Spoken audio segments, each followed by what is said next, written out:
Voilà, puis au passage de cette vidéo, je voudrais lancer un énième message, en particulier à certains présidents d'APPMA du Jura, qui sont persuadés que ces grosses truites, ces truites de plus de 50, sont devenues des prédateurs et ne se reproduisent plus. Eh bien messieurs, regardez devant vous. On est sur la haute rivière d'Ain. Ce samedi 22 novembre au matin.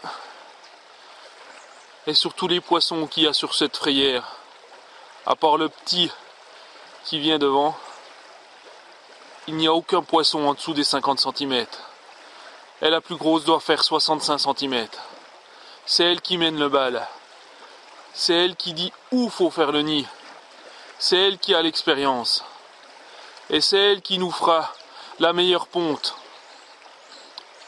Alors vous, président d'APPMA, vous pêcheurs, qui savez tout plus que tout le monde, en pensant que ces gros poissons n'ont plus rien à faire dans la rivière, regardez, la preuve par l'image.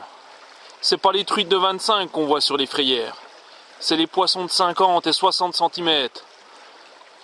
C'est eux qui vont nous apporter les truites pour les années suivantes. Une autre place de frais où, alors sur l'image, là on voit 5-6 individus. Encore une fois, je me répète, mais des gros individus, donc des poissons âgés qui ont l'expérience. Et en fait, il y en a une dizaine.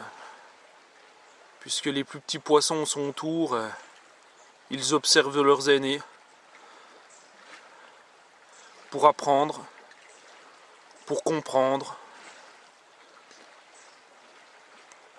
Malheureusement, certains pêcheurs n'ont pas compris qu'il fallait laisser le temps aux truites d'acquérir justement cette expérience. En tous les cas, dans la rivière d'Ain, une truite de 25-30 sur une place de frais n'a pas beaucoup de productivité. Je ne suis pas scientifique, mais je viens voir les frais tous les ans depuis bientôt 30 ans. Donc je me rends bien compte de ce qui s'y passe. Et les plus beaux nids, ceux qui sont faits aux meilleurs endroits, sont faits par les gros poissons. Il n'y a aucun secret pour ça. Donc là vous avez remarqué la place du nid, où il y a certains mâles qui commencent à se faire la chasse, puisqu'il y a une grosse femelle qui a choisi l'emplacement.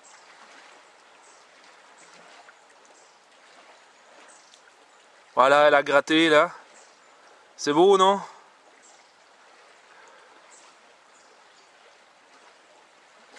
À tous les gens qui hésitent encore ou qui se posent encore des questions, est-ce qu'il faut garder ou non ces gros poissons?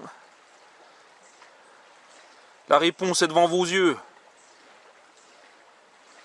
Et évidemment, c'est non. Il est toujours temps de se remettre en question, hein. Moi aussi, dans ma vie de pêcheur, j'ai cru à un moment donné que ces gros poissons n'étaient pas une bonne chose pour la rivière. J'ai, moi aussi, conservé bon nombre de ces gros poissons. Mais j'ai essayé de comprendre, j'ai essayé d'apprendre. Et puis en observant, on comprend les choses.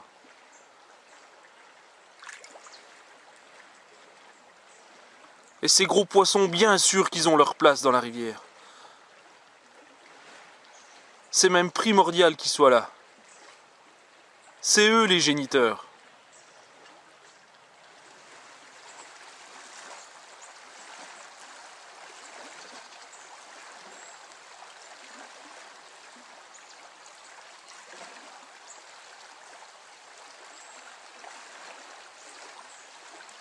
Voilà, là, là, là, là, là.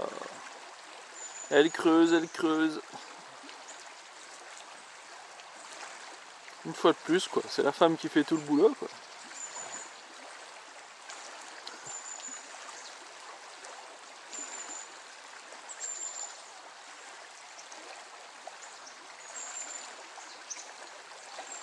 Oh là là, dès que le mâle s'en va, ça y est, c'est la ruée. Par contre, personne pour contester son autorité. Dès qu'il revient, c'est place nette.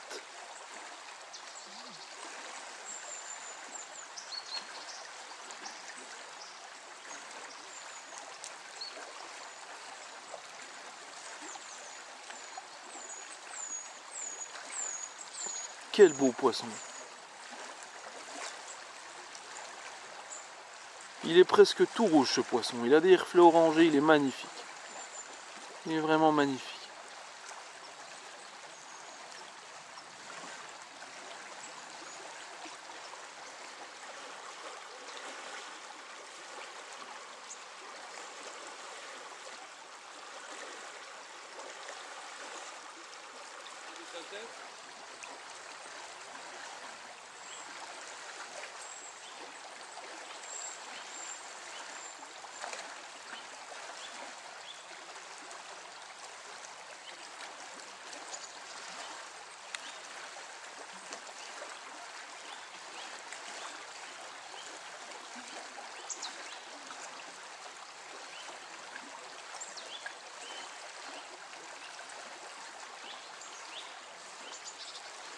Et l'autre derrière là.